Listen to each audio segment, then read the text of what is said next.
The Maginot Line, a fortress built to lose. Silence can be more terrifying than gunfire. In November 1918, when the cannons finally fell silent across the scarred plains of Europe, France did not celebrate with the unbridled joy of a victor. It counted. It counted graves instead of victories, names carved in cold stone instead of medals pinned to chests. An entire generation had been erased by 4 years of industrial slaughter. The war was over, but its presence felt permanent. The silence was heavier and more haunting than the noise that had preceded it, a chilling reminder that victory had not delivered safety. It had delivered fear. France did not ask how to win the next war. France asked how to survive it. That single question would reshape French strategy for the next 20 years, redirecting national budgets, hardening military doctrine into stone, and narrowing the collective imagination of a global superpower. Out of this trauma emerged one of the most ambitious and expensive defensive systems ever conceived, an attempt to remove uncertainty from the very nature of war. It was a wall of concrete, steel, and misplaced certainty. It was called the Maginot Line. To understand the Maginot Line, you have to look past the concrete and into the soul of a wounded nation. France in the 1920s was a giant bleeding from 1,000 cuts. 1 out of every 4 Frenchmen between the ages of 18 and 27 was dead. Imagine walking down a street in Paris or Lyon and realizing that every 4th young man you would have met is simply gone. This wasn't just a military loss. It was a demographic catastrophe. The hollow years were coming. A looming crisis where the collapse of birth rates during the Great War meant that by the late 1930s there simply would not be enough young men to fill the trenches. They were a nation of ghosts, and ghosts cannot man a front line. French planners looked at their birth certificates and saw a death warrant. They realized that in any future conflict, the arithmetic of the graveyard would favor Germany, a nation with a much higher birth rate and a burning desire for revenge. The idea behind the Maginot Line was not born from cowardice, as it is often unfairly portrayed in history books, but from a cold demographic desperation.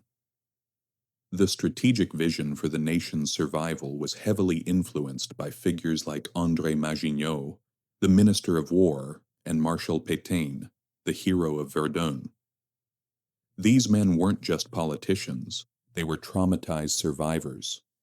They had seen the mud of Verdun turn red with the blood of their friends, a place where nearly 300,000 men died for a few square miles of charred earth.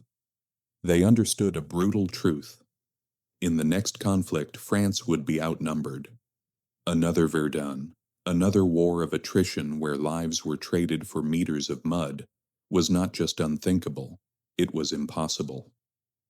If France could not outnumber Germany, it would have to outlast it. If soldiers were irreplaceable, then positions had to be permanent. They chose to replace flesh with concrete, believing that technology could solve the problem of human fragility. André Maginot, a war hero who spent his life walking with a cane due to wounds sustained at Verdun, championed the idea that a massive high-tech shield would act as a force multiplier. He was a man of the earth, a sergeant who had lived in the filth of the trenches, and he was determined that no future Frenchman should suffer as he had. He envisioned a sentinel that never slept, a barrier so formidable that it would deter any invader before a single shot was fired. Construction began in 1929, and over the next decade an underground world took shape. This was not a wall in any traditional sense. It was a layered subterranean civilization of ouvrage, or massive fortresses buried deep into the earth. They were engineered to survive direct artillery hits, prolonged chemical attacks, and months of isolation. Inside, the environment was surreal. a high-tech bunker that offered more comfort than many French villages of the time. But here is a question that sits at the dark heart of this legacy. How could a nation as intellectually and scientifically advanced as France bet its entire existence on a stationary wall in an age when the internal combustion engine was rapidly changing the very definition of speed? The life within these forts was a marvel of 1930s engineering. Soldiers lived in conditions that were luxurious by military standards: barracks with electricity, climate-controlled ventilation to filter out poison gas, modern hospitals with surgical theaters, and even cinemas to ward off the psychological toll of living underground. The kitchens were vast, serving fresh bread and wine 3 times a day, ensuring that even in the belly of the earth the French spirit remained fed. Miles of narrow-gauge electric railways connected these forts, moving ammunition and troops in a hidden high-speed labyrinth. To the men inside, the line felt like a masterpiece of logic and power. They were the soldiers of the concrete, guardians of a future that promised to be static and safe. But there was a catch. To live in a bunker is to accept a certain kind of blindness. When you are surrounded by 12 feet of reinforced concrete, the world outside starts to feel like a distant, manageable memory. To the French public, the Maginot Line was more than a fortification. It was a psychological guarantee. Politicians praised it as unbreakable, and newspapers described it as an impenetrable shield. This confidence, however, did more than defend territory. It reshaped how France thought about war. Military doctrine hardened around defense as a supreme virtue. Holding ground became wisdom. Movement became risk. The veterans of the Great War who dominated the command viewed the coming conflict through the lens of 1914. To them, speed meant chaos, and chaos meant death. They viewed the tank not as a weapon of breakthrough, but as a mobile pillbox to support the infantry. They viewed the airplane not as a master of the skies, but as a spotter for the heavy guns. The Maginot Line promised control. It promised time.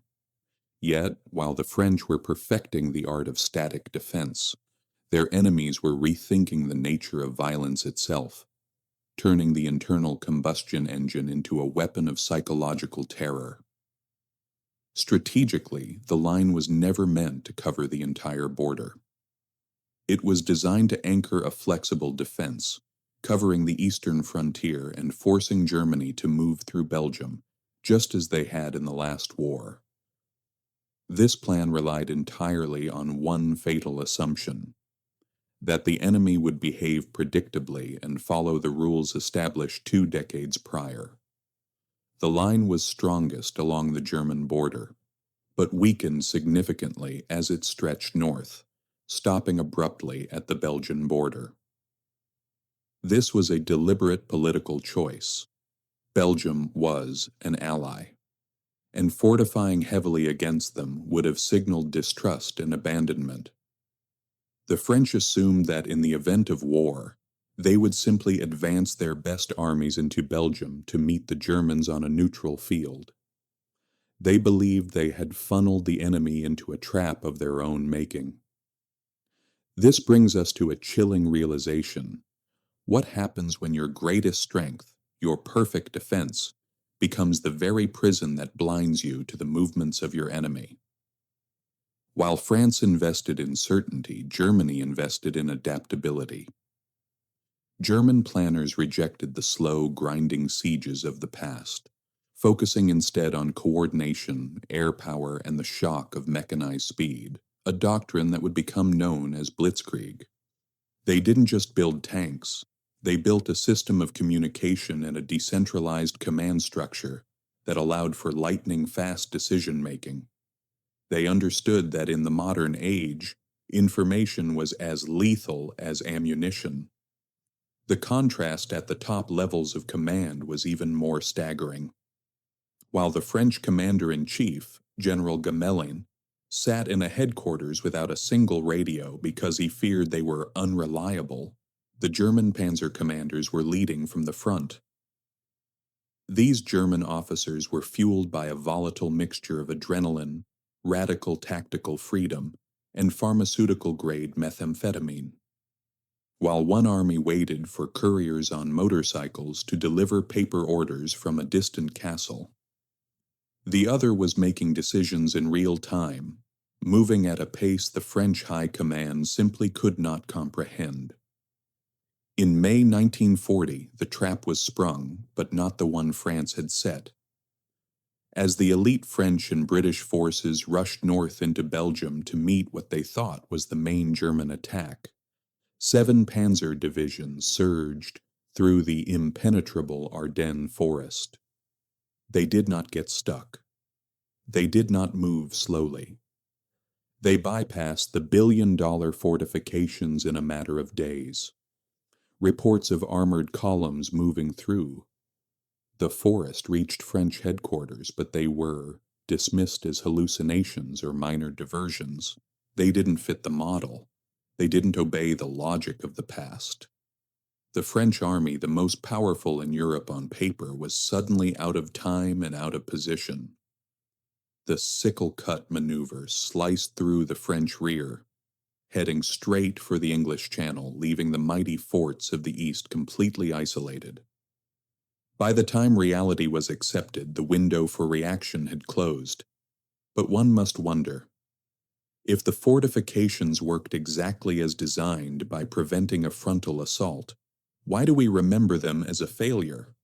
The tragedy of the Maginot Line was not that the concrete cracked. It was that the mine behind it had already shattered. German forces crossed the Meuse River and raced toward the French rear. The Maginot Line, with its hundreds of tons of steel and concrete, remained largely intact and completely irrelevant. Its massive guns were pointed east at an empty border, while the enemy was already behind them, cutting off their supply lines and communications. The soldiers inside the forts were waiting for a battle that was happening hundreds of miles to their rear. Within 6 weeks, Paris was declared an open city, the government fled, and an armistice was signed. The strongest wall in Europe had been defeated without ever being truly tested. German officers later toured the captured forts, marveling at the sophisticated engineering and the luxury that had never been used. French soldiers emerged from their underground bunkers into captivity, clean and well-fed, having spent years preparing for a battle that never came. It was a failure of imagination, not engineering. France prepared perfectly for a war that no longer existed, investing in a monument to their past, while expecting it to protect them from a future they refused to see. They built a world of certainty in an age of chaos. The Maginot Line was a literal manifestation of a static mindset. The belief that once a problem is solved, it stays solved. Today, the ruins of the Maginot Line still stand in the French countryside, silent, massive, and overgrown. They are overgrown with vines and filled with shadows, serving as a grim reminder that no matter how much you spend and no matter how thick you build your walls, strength without flexibility is a death sentence. The Maginot Line did not fail because it was poorly built. It failed because the world changed and France did not. And that is why it remains history's most profound architectural warning, that the most fatal decision you can make is to assume that tomorrow will follow the rules of yesterday. The world does not stop for your walls, it simply finds a way around them. Please like and subscribe to support more content like this.